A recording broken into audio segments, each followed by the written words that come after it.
한 기자, 얼마 전에 이 자영업자분들이 빚이 많이 쌓여서 힘들다 이런 소식을 전했었는데 오늘은 이제 자영업자 절반이 창업 후에 3년도 버티지 못한다는 안타까운 통계가 나왔네요. 네, 이 100대 생활업종에 대한 조사가 이뤄졌는데요. 네. 여기에는 치킨집이나 미용실, 펜션, 학원, 편의점 같은 실생활에 밀접한 업종들이 포함이 됩니다. 이걸 다 평균을 내봤더니 이 창업 3년 후 생존율이 53.8%에 그치는 걸로 나타났습니다. 그렇다면 창업 후 1년은 어떨까요? 이 100대 생활업종의 최근 5년간 1년 생존율을 보면요. 이 상승세를 보이다가 재작년에 다시 하락하는 모습입니다.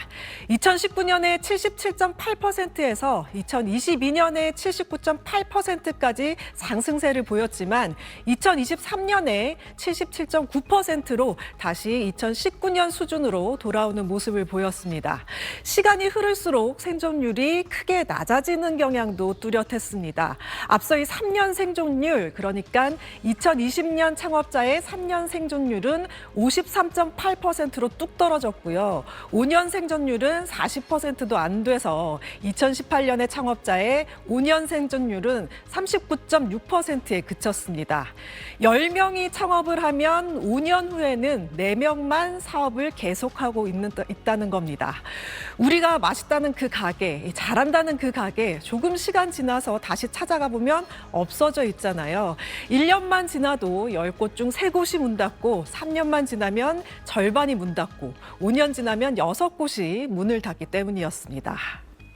업종별 상황도 조금 궁금한데요. 상대적으로 높은 생존율을 보이는 안전 업종과 그렇지 못한 업종으로 나뉜다고요? 네, 업종별로 볼 때 생존율 차이는 극명했습니다. 먼저 1년 생존율이 가장 높은 업종은 미용실과 펜션 게스트하우스, 편의점, 교습학원으로 모두 90%가 넘는 높은 생존율을 기록했습니다. 특히 펜션, 게스트하우스와 교습학원은 3년 생존율에서도 각각 73%와 70%로 높은 수준을 보였는데요. 장기 운영 측면에서도 이 강점을 보였습니다. 하지만 이 치킨, 피자집이나 분식집 쉽게 창업하실 생각하신다면 좀 고려해 보셔야 할 것 같습니다. 3년 생존율이 50%를 밑돌았고요. 특히 생존율이 가장 낮은 업종은 통신 판매업으로 나타났습니다. 1년 생존율은 70%가 안 되는 69.8%였고요. 3년 생존율은 45.7%에 불과해서 전체 업종 중 최하위였습니다. 통신 판매업 같은 경우는 2023년 기준으로 창업자 수가 21만 1,000명으로 100대 업종 중 가장 많았지만 누구나 쉽게 열 수 있는 만큼 진입 장벽이 낮고 그렇다 보니 경쟁이 과열되면서 생존율이 급격히 낮아진 걸로 분석이 됩니다. 이 외에도 이 화장품 가게와 식료품 가게도 1년 생존율이 70%대로 낮은 생존율을 보였습니다. 나이대별 생존율에도 차이가 있었는데요. 40세 미만은 미용실에서 40세 이상은 펜션 게스트하우스에서 생존율이 가장 높았고요. 반면 이 40대 미만은 분식점에서 40세 이상은 호프주점에서 생존율이 가장 낮았습니다. 전반적으로 폐업이 늘고 있다는 것은 요즘 본업만으로, 자영업만으로는 정말 생계를 유지하기가 쉽지 않다 이런 얘기일 텐데요. 그래서 요즘은 자영업자분들 가운데 부업하는 분들이 늘고 있다고요? 네, 현재 자영업자이면서 부업을 하는 사람은 올 1분기 월 평균 15만 명이 넘는데요. 지난해 같은 기간보다 2.2% 증가했습니다. 2014년 1분기보다 비교하면 37.8% 증가한 규모입니다. 특이할 점은 이 내수 부진이 장기화되면서 자영업자 수는 줄어든다는 겁니다. 이 전체 취업자 중 자영업자 비중은 19.52%로 2달째 역대 최저치를 경신했습니다. 이런 상황에서 투잡 자영업자는 늘고 있다는 건데 자영업자가 부업에 뛰어드는 이유는 빠듯한 소득과 빚 때문입니다. 자영업자 얘기 직접 한번 들어보시죠. 매출이 바닥으로 떨어지는데 뭐 정신 없어요? 나가서 밤에 다른 일을 또 해야 되는 거야. 두탕 떼시는 분들 많아요. 밤에 대리하시거나 밤에 여기 배달하시거나. 통계청 자료에 의하면 자영업자 가구의 월 평균 사업 소득이 가계 지출에 미치지 못했는데 특히 퇴직 후 자영업에 뛰어든 50세 이상 사장 48.8%가 월 최저임금도 못 버는 것으로 나타났습니다.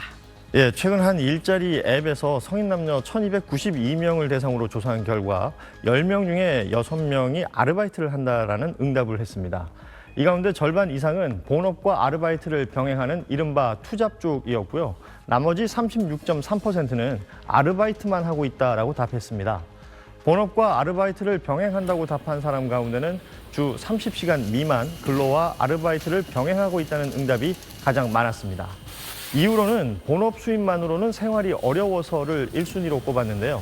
아르바이트 가운데는 사무 보조가 가장 많았고 서빙과 주방 보조, 카페, 편의점 근무 등이 그 뒤를 이었습니다.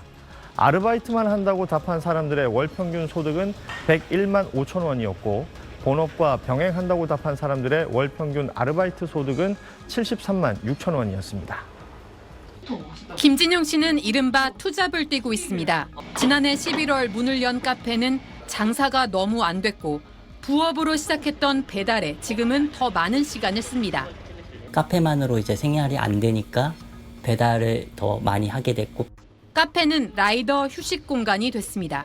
한강라면 기계인데 식사 못 하시는 분들은 그냥 여기서 라면이랑 햇반 드실 수 있게. 한 달 일하고 온갖 비용 제하면 많아야 최저임금 월급 수준인 200만 원 정도 남는다고 합니다. 월세가 빠지고요. 기름값 그리고 오토바이 유지비 대출 한 4년 전에 받았는데 그게 1%대에서 갑자기 3%대 갔다가 갑자기 이제 4%로 한 번에 오르니까 이제 금액이 크다 보니까 올 2분기 가구 흑자액, 즉 소득에서 이자나 세금 등 비소비 지출과 의식주 등 소비 지출을 뺀 금액은 100만 9천 원으로 1년 전보다 1.7% 줄었습니다.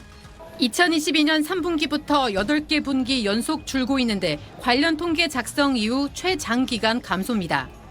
꼭 쓸 수밖에 없는 주거와 먹거리 비용이 크게 오른 데다 고금리가 장기화한 영향이 큽니다. 가게 살림 사례가 이렇게 빠듯해지니 음식점을 포함한 소매 판매액 지수는 16개월째 줄고 있습니다. 수출이 11개월 연속 증가한 것과 대조되는 흐름입니다. 낙수 효과가 나타나야 전반적인 소비 진작에도 도움이 될 텐데요. 그 효과가 아직은 좀 가시적으로는 보이고 있지 않은 상황입니다. 정부는 하반기에 고물가 고금리가 완화돼 내수가 점차 개선될 것으로 보고 있습니다. 하지만 시장 예상대로 10월에 기준금리를 내린다 해도 금리 인하 효과에 시차를 감안하면 빠른 내수 회복은 기대하기 어렵다는 분석도 존재합니다. SBS 정연입니다.